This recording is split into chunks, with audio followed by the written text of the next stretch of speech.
नमस्कार, आवाज समाचार देख रहे हैं आप और आपके साथ मैं हूं स्मिता रिशाल। वक्त हो गया 4 बजे की तमाम अहम और बड़ी खबरों का, जिस पर करेंगे नजर। लेकिन उससे पहले नजर इस वक्त की हेडलाइंस पर।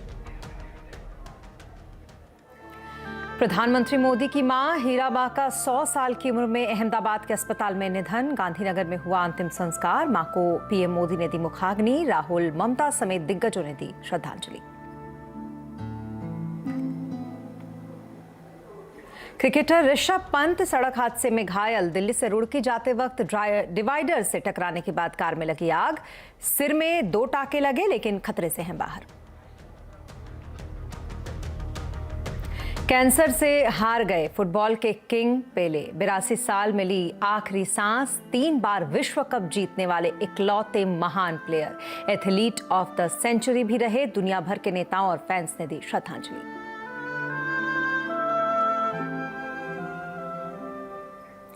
साल के आखिरी सत्र में हॉलिडे मूड में बाजार। उतार चढ़ाव के बीच बाजार में दायरे में कारोबार। सेंसेक्स 293 और निफ्टी 86 अंक गिरा। मिड कैप स्मॉल कैप शेयरों में खरीदारी। पीएसयू बैंक, रियलिटी, मेटल शेयरों में तेजी।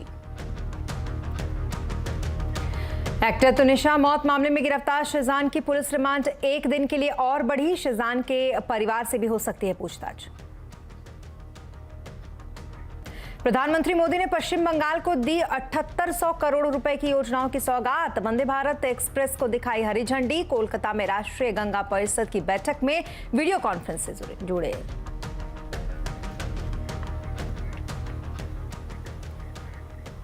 खबरों की शुरुआत प्रधानमंत्री की शतायु मां हीराबा से जो नहीं रही। आज तड़के 3:30 बजे अहमदाबाद के न्यू एन मेहता अस्पताल में उन्होंने अंतिम सांस ली। हीराबा मंगलवार से यूएन अस्पताल में भर्ती थी। यहां पर आज प्रधानमंत्री मोदी ने खुद ही ट्वीट कर मां के निधन की जानकारी दी। इसके बाद वो सुबह करीब 7:45 बजे अहमदाबाद पहुंच गए, जहां से वो सीधे गांधीनगर के रायसण गांव पहुंचे, जहां हीराबा की पार्थिव देह को रखा गया था। इसके बाद हीराबा की अंतिम यात्रा में प्रधानमंत्री मोदी ने कंधा दिया।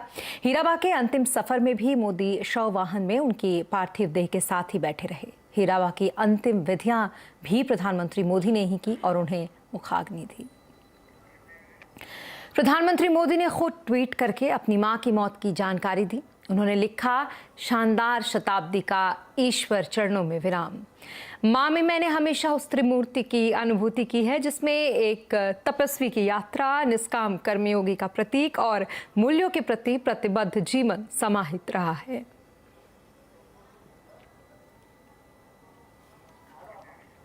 हमारे संवाददाता केतन जोशी भी हीराबा के अंतिम संस्कार के वक्त वहीं पर मौजूद थे।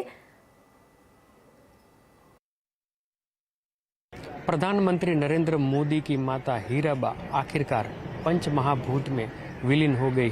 गांधीनगर के इसी स्मशान गृह में उनका अंतिम संस्कार किया गया। प्रधानमंत्री नरेंद्र मोदी आज काफ़ी भावुक दिखे। उन्होंने ट्वीट करके कहा कि शानदार शताब्दी का ईश्वर चरणों में विराम। माँ में मैंने हमेशा उस त्रिमूर्ति का अनुभूति की है, जिसमें एक तपस्वी की यात्रा, निष्काम कर्मयोगी का प्रतीक और मूल्यों के प्रति प्रतिबद्ध जीवन समाहित हुआ है। तो इसी बात को मद्देनजर उनका जीवन किस तरह से बीता, इस बात का प्रतीक भी प्रधानमंत्री ने ट्वीट की 4 लाइन में बता दिया है। प्रधानमंत्री की माता का जीवन एक संघर्षमय रहा है और शायद इसी संघर्ष से पले बढ़े नरेंद्र मोदी न केवल आज देश के लेकिन पूरी दुनिया के एक आदरणीय नेता भी बने हैं। हम कह सकते हैं कि एक माँ के प्रति उनका जो प्रेम था वो राष्ट्र के प्रति प्रेम में तब्दील हो गया। केतन जोशी, गांधीनगर। और प्रधानमंत्री मोदी की जिंदगी में उनकी मां की क्या अहमियत है, ये किसी से छुपा नहीं है। वो कितने भी व्यस्त हो, लेकिन समय निकालकर अपनी मां से मिलने जरूर पहुंचते थे। उनके हाथ से खाना खाते थे और उन्हें भी खिलाते थे। 2014 के चुनाव से पहले वो मां का आशीर्वाद लेने पहुंचे थे, तो 2019 के चुनाव से पहले मां ने उन्हें देवी महाकाली का एक शॉल आशीर्वाद के तौर पर दिया था। हर जन्मदिन पर भी वो मां का आशीष लेने के लिए जरूर जाते थे। उनकी कोई भी गुजरात यात्रा मां से बिना मिले पूरी नहीं होती थी। हीराबा भी अपने सबसे बड़े बेटे से बहुत प्यार करती थी। तो वहीं प्रधानमंत्री मोदी अपनी मां हीराबा का अंतिम संस्कार करने के बाद तुरंत काम पर लौट आए। सुबह 9:40 पर अहमदाबाद में उन्होंने मां को मुखाग्नि दी। इसके बाद वे अहमदाबाद से ही वीडियो कॉन्फ्रेंसिंग के जरिए बंगाल में आयोजित एक कार्यक्रम में जुड़े। उन्होंने हावड़ा न्यू जलपाईगुड़ी वंदे भारत ट्रेन को हरी झंडी यहां पर दिखाई। वहीं कार्यक्रम में शामिल पश्चिम बंगाल की मुख्यमंत्री ममता बनर्जी ने मोदी की मां के निधन पर दुख जताया। उन्होंने कहा कि ये दिन आपके लिए तकलीफ भरा है। अपनी मां यानी कि हमारी भी मां, ईश्वर उनको आपको शक्ति दे, आप अपना काम जारी रख सके, इसके लिए मेरा अनुरोध है कि आप कुछ समय के लिए आराम भी करें।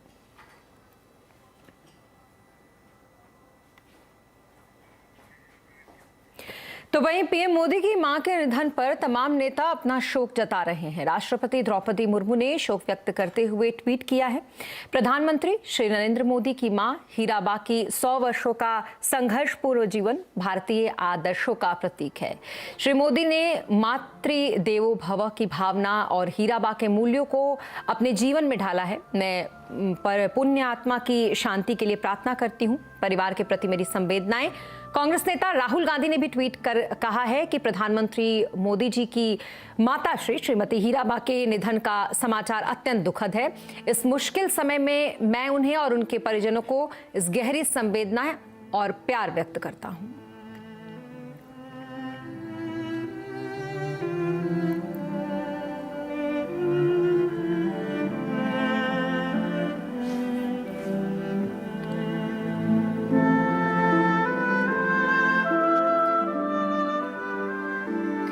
तो वहीं आज सुबह एक ऐसी खबर और आई जिसने देश भर के क्रिकेट प्रेमियों को बड़ी ही चिंता में डाल दिया। टीम इंडिया का स्टार क्रिकेटर ऋषभ पंत का एक बड़ा एक्सीडेंट हो गया।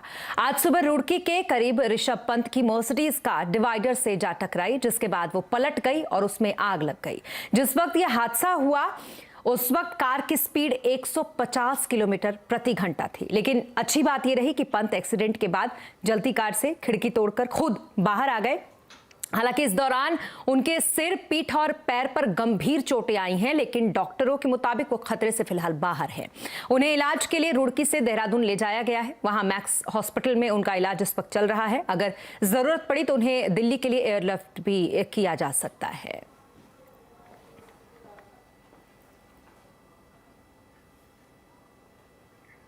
वहीं इस बीच बीसीसीआई ने बयान जारी कर कहा है कि पंत के माथे पर चोट आई है, घुटने का लिगामेंट टूट गया है। बोर्ड के सचिव जयेश शाह ने बताया कि पंत की दाहिनी कलाई और एड़ी में भी चोट आई है। बोर्ड लगातार मेडिकल टीम और ऋषभ की फैमिली के संपर्क में है। शाह ने यह भी बताया कि पंत के लिए अच्छे से अच्छा मेडिकल ट्रीटमेंट और हर संभव मदद बोर्ड की तरफ से की जाएगी।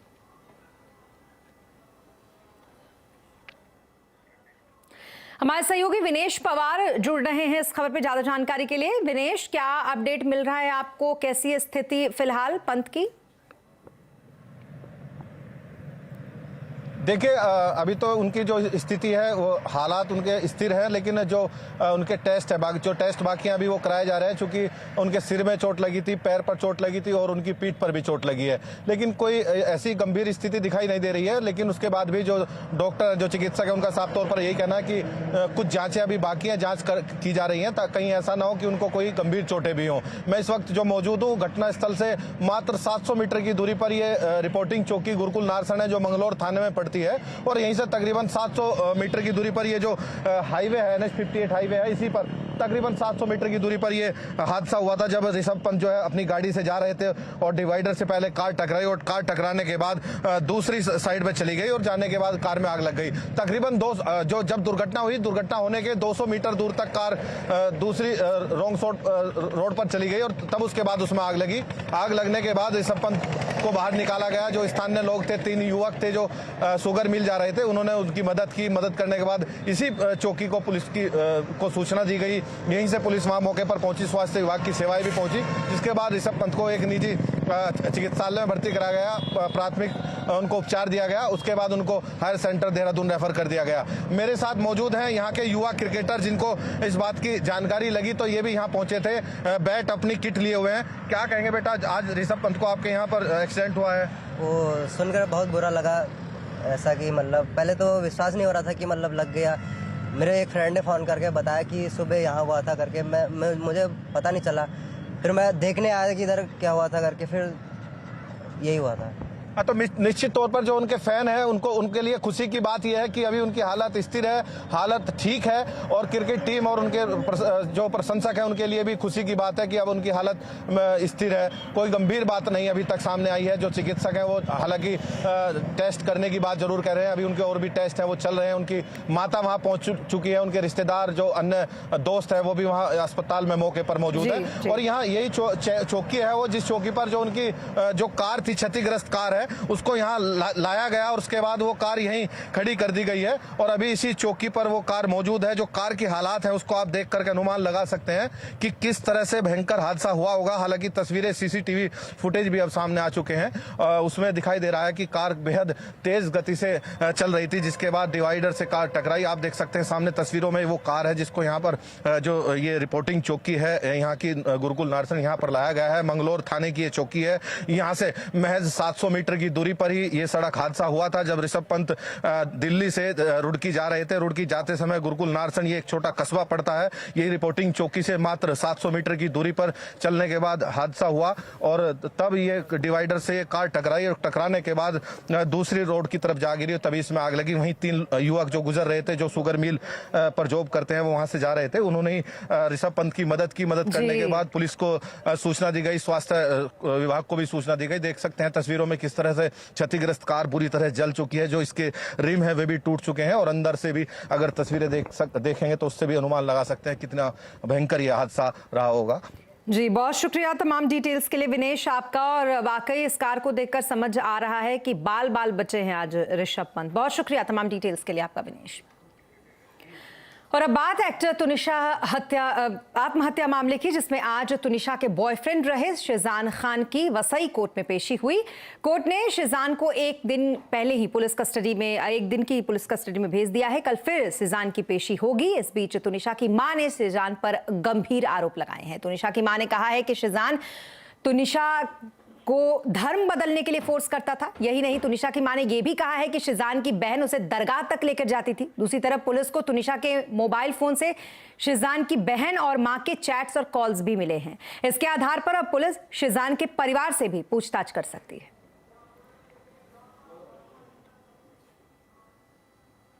उसके बिहेवियर में जो चेंजेस आ रही थी तुनिशा के, कभी उसकी माँ को अम्मा, उसकी बहन को बोलना और मुस्लिम अपना धर्म अपनाने की उसको करता था है, और शादी का वादा किया। तो ये सब चीज़ें नहीं करनी चाहिए थी उसको जब उसका किसी और लड़की के साथ था। मैं बस इतना ही कहना चाहूँगी और मैं कुछ नहीं कहना चाहूँगी। और अब बात करते हैं मार्केट की। बाजार साल के आखिरी सत्र में हॉलिडे मूड में आज बंद हुआ। उतार चढ़ाव के बीच दायरे में कारोबार रहा। वहीं आज मिड कैप स्मॉल कैप शेयरों में खरीदारी रही। पीएसयू बैंक रियलिटी मेटल शेयरों में आज तेजी देखी गई, तो वहीं एनर्जी मीडिया आईटी इंडेक्स आज बढ़त पर बंद हुए। 2023 में बाजार के लिए क्या बड़े ट्रिगर्स हैं, बाजार की कहां होगी नजर, ये बताने के लिए हमारे साथ है नीरज वाजपेयी। नीरज जी बताइए, 2023 के लिए बाजार में क्या रहेंगे ट्रिगर्स?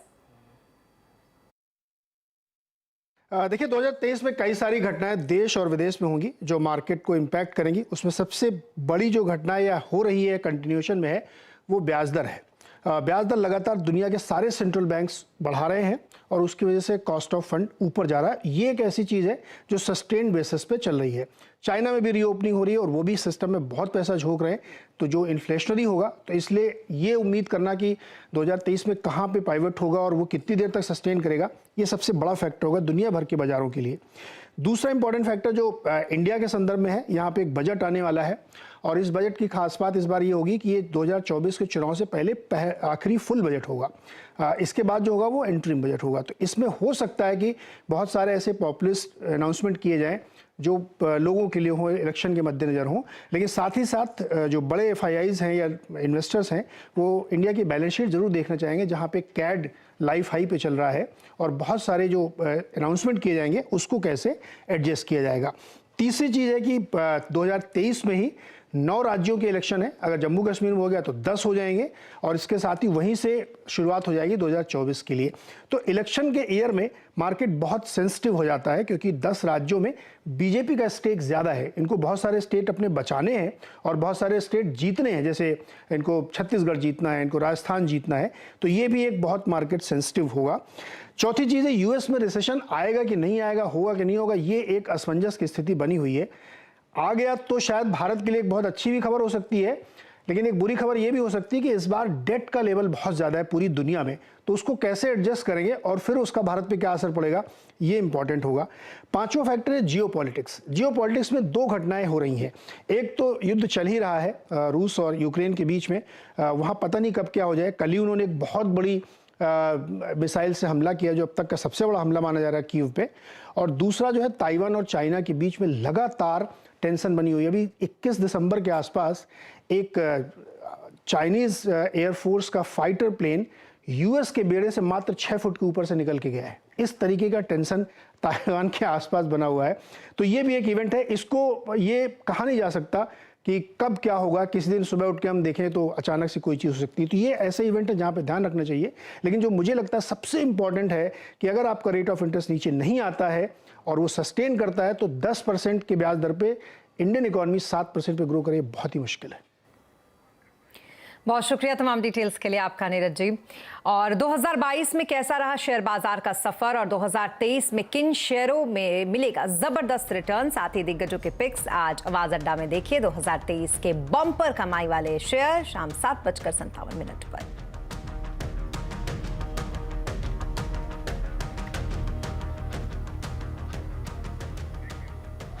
और ब्रेक के बाद एक बार फिर आपका स्वागत है। साल 2022 अब चंद घंटों का ही मेहमान है, बस चंद घंटे ही इसमें अब बाकी रह जाएंगे। नए साल बड़ी उम्मीद के साथ दस्तक देने को तैयार है। नए साल के लिए हम सब कुछ ना कुछ रेजोल्यूशन लेते हैं, चाहे वो पढ़ाई का हो या फिटनेस का हो या फिर फैशन का हो या फिर अपने लिए क्वालिटी टाइम निकालने का हो। लेकिन क्या आप जानते हैं कि रेजोल्यूशन का ये जोश जल्द ही ठंडा पड़ जाता है।